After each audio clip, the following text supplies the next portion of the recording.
Dear students, today we are going to have a revision of some of the chapters that I had taken for you in the text Thoughts of Our Times. So let's begin our revision class. We will look at the globalization of inequality. So Sainath is an Indian journalist whose works focuses on social and economic inequality, rural affairs, poverty, and consequences of globalization, particularly in India.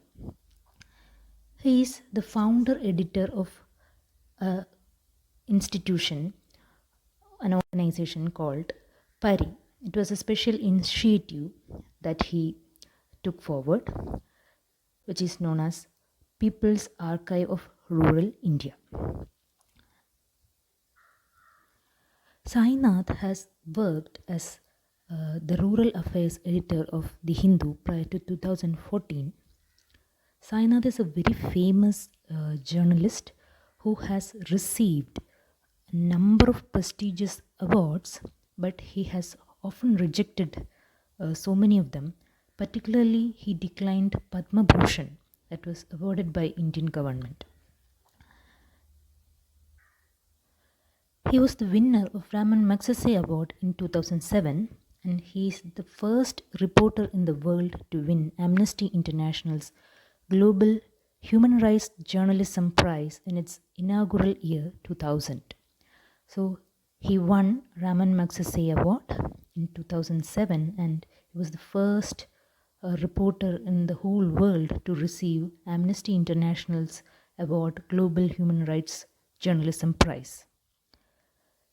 And he is the first Indian reporter to win the European Commission's Lawrence National Prize for Human Rights Journalism in 1995. Apart from the print media awards, two of his documentary films on his work, Nero's Guests and A Tribe of His Own, have been picked up for several awards too across the globe. So now we will have a look at the important points that Sainath discusses in his essay, The Globalization of Inequality. So this particular essay is an extract from his article with the same title, which was published in 2004. So the following points are discussed in the first half of the essay. So from the title itself, it is very clear that Sainath in this essay is trying to bring out the close links or ties between globalization and the kind of inequality that is spreading all over the world. And he focuses particularly on in India. So let's look at the important points that have been discussed. So in the first half of the essay, he discusses the growth of inequality all over the world as the result of globalization. So rich-poor divides is widening. There is resource inequality, inequality in income and consumption, also inequality in access to healthcare facilities, water, job, pure air, and so on. One of the prominent aspects of inequality is the income gap, the increasing levels of income gap between the rich and the poor has more than doubled. So, in his essay, Sainath says that a famous economist, Paul Krugman, who used the term economic recovery to indicate the kind of economic development that was happening in USA after the 2008 economic depression, which suggested boom in economic activities. But here the author Sainath suggests that this economic recovery may suggest the revival of economy, especially US economy, but if we look at the facts, in US during that time, 3 million of people lost their jobs, which is a very significant aspect. So though the economy was booming, there was significant development in the terms of economy, and the upper class were gaining much money. At the same time, common people, around 3 million people there, lost jobs and survival, which is a very significant aspect to consider. Thus, the economic recovery that Paul Krugman points out is an illustration of the kind of inequality that is rampant all over the world. So, when many people, rich people, acquired more money, common people were losing their jobs. So, poverty rose sharply in the USA. Minority communities like the blacks, Hispanics, Afro-American people, they suffered worse. So the next point that he discusses is corporate globalism. So what is corporate globalism? So it's a world that is driven by and for corporate profits. So a world that is systematically organized for the only aim, that is achieve or attain more and more profit, more and more money. So it is based on corporate profits, not human need. And it indicates a situation where systems cannot resist or control corporate power. So in corporate globalism, the corporate nationals or multinational corporate companies are gaining huge amount of profit and power, and they articulate or use this power to control government systems, social values, safety measures, then equal access to many facilities, many public facilities as privatization happens. All this goes under the control of the corporate power. So the government systems are unable to contain the corporate power, so they become an overpowering system. So that kind of a setup is called corporate globalism. The next point that he discusses in the essay is shock therapy. So what is shock therapy? Shock therapy is the sudden release of price and currency controls within a country. So usually the price of essential commodities and the currency, the value of currency is controlled by one country within that country.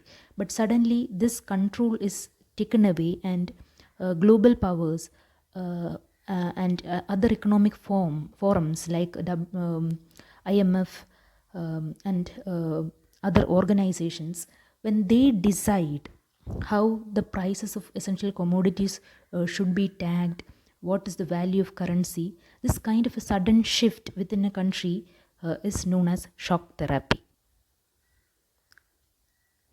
So in contemporary times, it is the IMF or World Trade Organization that decides the value of commodities and currency all over the world. So it becomes very difficult for particularly the developing countries to maintain their value in world economic platforms. So shocks therapy means the withdrawal of state subsidies. Immediate trade liberalization happens within a country, and large scale of privatization of public sectors are initiated. So in India in 1991, suddenly our state-owned economy, a socialist economy, was opened up for world markets, global powers, and globalization happened. Our social economic system was liberalized and privatized so that multinational companies could play an important role within our company. So this kind of a shock therapy, it happened first in Russia during the 1990s. Around the same time, India also was forced to open up its economy for global powers.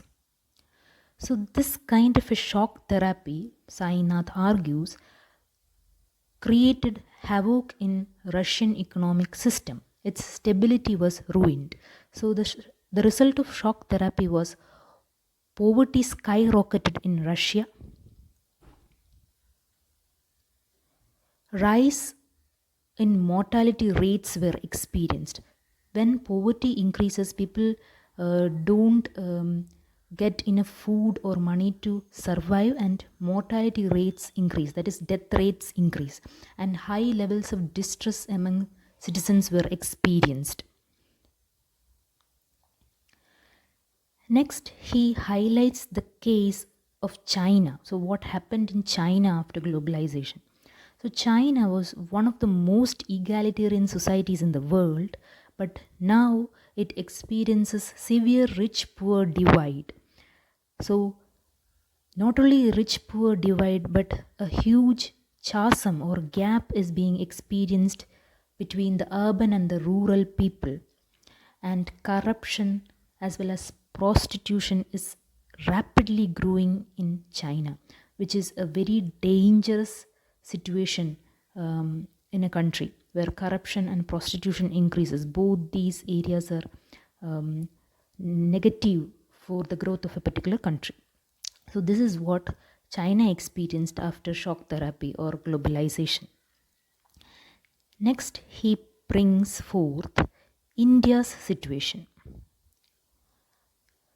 So, in India, he suggests that India is a classic example of engineered inequality. So, by this term engineered inequality, what does he mean? So, the whole idea of inequality has been structured within the systems of within the socio-political and cultural systems in India. So the increasing rich-poor divide is hardly noticed or addressed in global media or national media. Like he gives an example where New York Times celebrated the number of people who go to mall and spend their money in mall. So they are focusing on the rich class, which is a very small amount of people. But the large number of people, the majority of people in India are suffering serious issues which are hardly addressed. So lack of equal access to healthcare facilities, education, food, water, pure air, jobs, etc. are not at all addressed. So, this kind of engineered inequality, the kind of concept that he puts forth, he gives a number of examples to make the readers understand what is engineered inequality. So, the examples Sainath provides to discuss this concept are: number one, India slipped 3 places in United Nations Human Development Ranking. Second example he gives is, as per the United Nations Human Development Report, the living standards in India are lower than those of Botswana or occupied territories of Palestine. So, Botswana and occupied territories of Palestine are troubled areas, but large number of people in India are living in such poor standards which cannot be even compared with Botswana or Palestine. So that kind of a severe situation is experienced in India. Third example is dismal state of Indian agriculture is hardly addressed. So what is happening in the field of agriculture, the suicides of farmers, droughts, lack of water for agriculture, all these aspects are hardly discussed or noticed, or there are insufficient government policies to address these issues. So small farms are dying, investment in agriculture is down, lack of sufficient rural credit for farmers is another significant aspect that aggravates the situation of agriculture in India.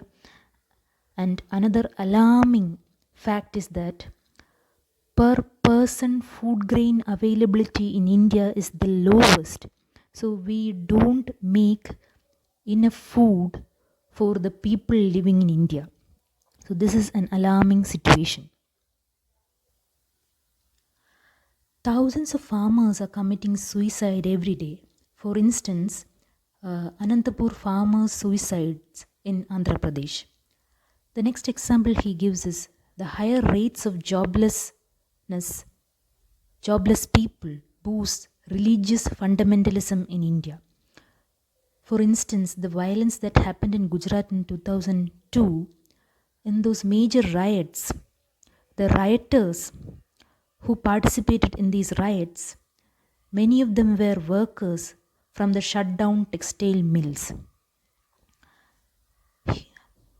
Then Sainath suggests that huge new inequalities are feeding into the existing inequalities. For instance, hunger hits women much harder. Why? Because in Indian family, women eat less. So they feed their husbands and children and later on they eat. So whatever is left, that is what they eat in Indian families, even now. So if less food is available, that means it is equal to almost no food for women to eat. And this affects women's health. It worsens, and in contemporary scenario, to access healthcare facilities, it is spent are unable to access it.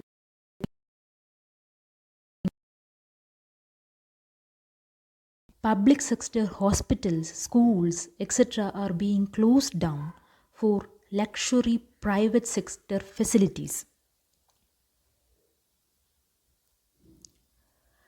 Thus, if private sector facilities are shut down, what happens is that ordinary people are left outside of these, accessing these facilities. It becomes very expensive for them to access that. So, thus, it creates a huge scale of inequality in India. The next aspect that he discusses is the health and living conditions in India. It is getting dismantled and privatized. So the health sector is only focusing on diseases that that affect the upper class or elite class. For instance, he provides the example of SARS. So SARS is given more importance than the diseases like malaria, tuberculosis, pneumonia, polio, such diseases that affect ordinary common people. So millions and millions of people are killed by these diseases every year in India.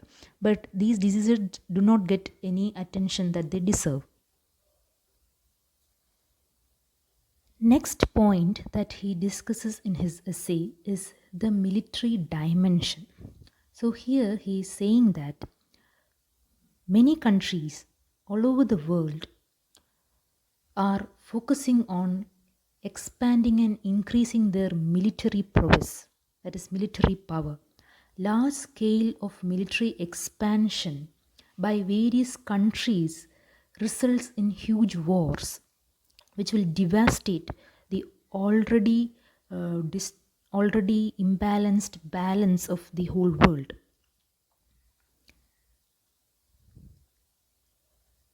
Another point that he puts forth in his essay is the privatization of everything. So Sainath in the article The Globalization of Inequality is hinting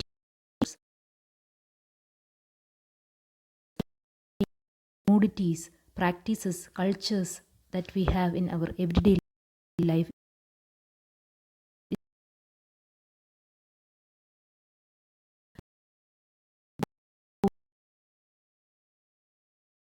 from our factories to our brains are being privatized and sold. So privatization results in huge problems. For instance, he cites the case of Russia. There he discusses a particular concept called gangster capitalism. So what is gangster capitalism?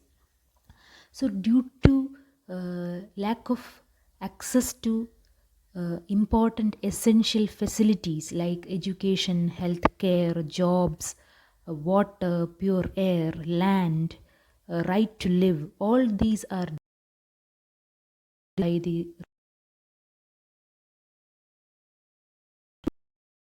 rule.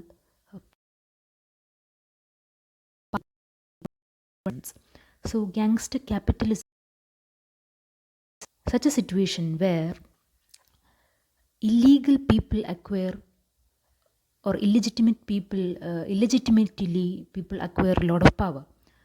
Like due to secret auctions and fraudulent sales of illegal materials, mafia oligarchs gain more power over the elected government, which results in serious conflicts between them.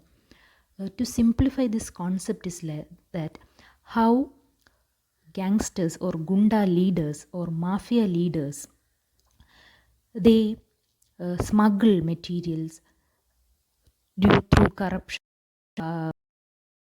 Government officials, they smuggle materials and they acquire a lot of money, black money, underground world.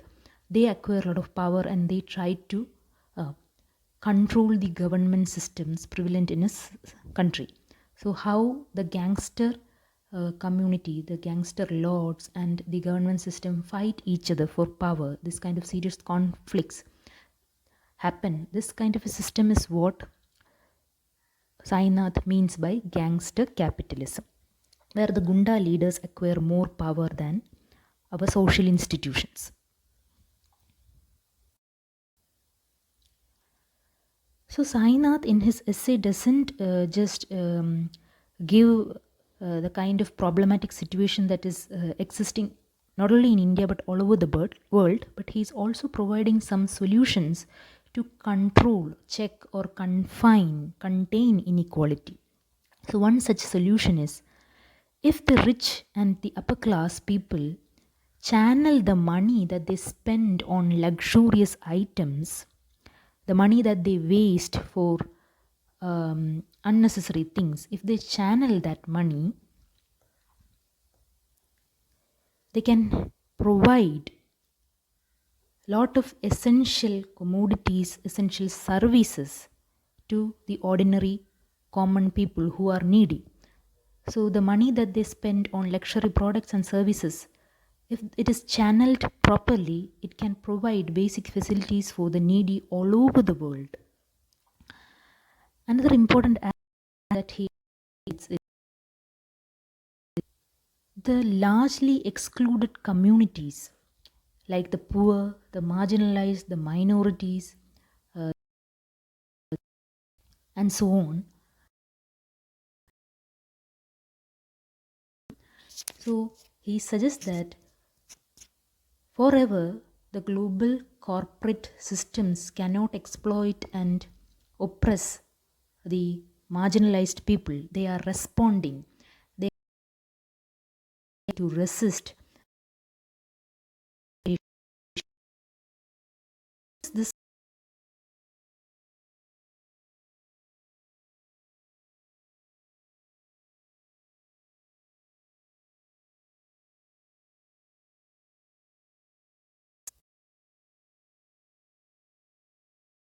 They are engaging in anti-war protests, social justice movements, political reform movements, then minority rights platforms, basic struggles for democracy and human rights, radical redistribution of resources.